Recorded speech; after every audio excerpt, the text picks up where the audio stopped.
A group of data analysts are speaking out about irregularities recorded with mail-in voting. One America's Chanel Rion has more.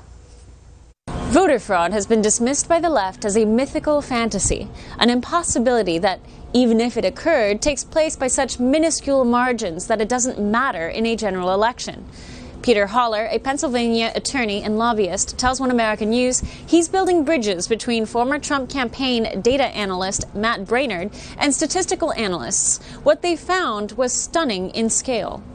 We've actually found striking anomalies in the mail ballot data, as you can imagine, and particularly in the swing states. One of the most interesting things I could say is that the president foresaw this with great clarity when he warned people. He said, if you're going to mail in a ballot, you should check your vote. The reality is he was warning people that your mail ballot might not get there. We now have data, statistically significant samples across the swing states, all of them except Nevada. And in every one of those states, we've got an extraordinary number of people who literally their mail ballot got lost. And you may wonder, we certainly didn't poll or sample, the entire population of mail ballots that have not been returned. But when you get a significant enough sample, 1,500 people or so, and then you ask them, did you mail your ballot back?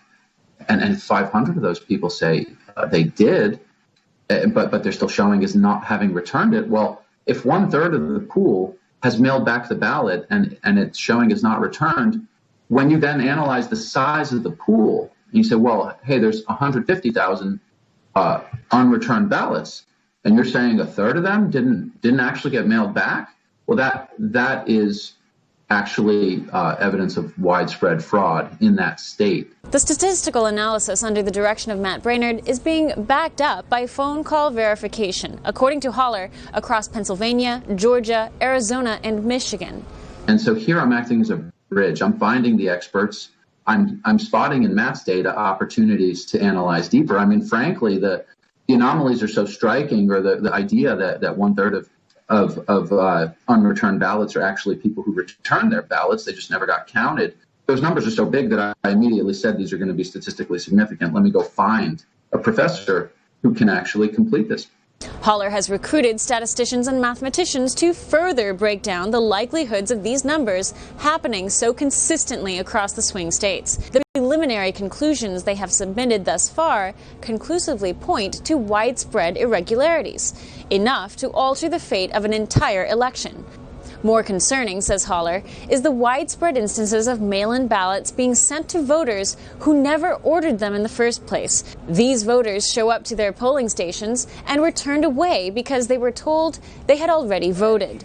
Holler says the data being compiled now, combined with affidavits, prove that widespread voter irregularities is not a myth. It is real and can be backed up by statistical evidence in a court of law. The question is, will any lawmakers or judges have the spine to listen? Chanel Rion, One American News, the White House.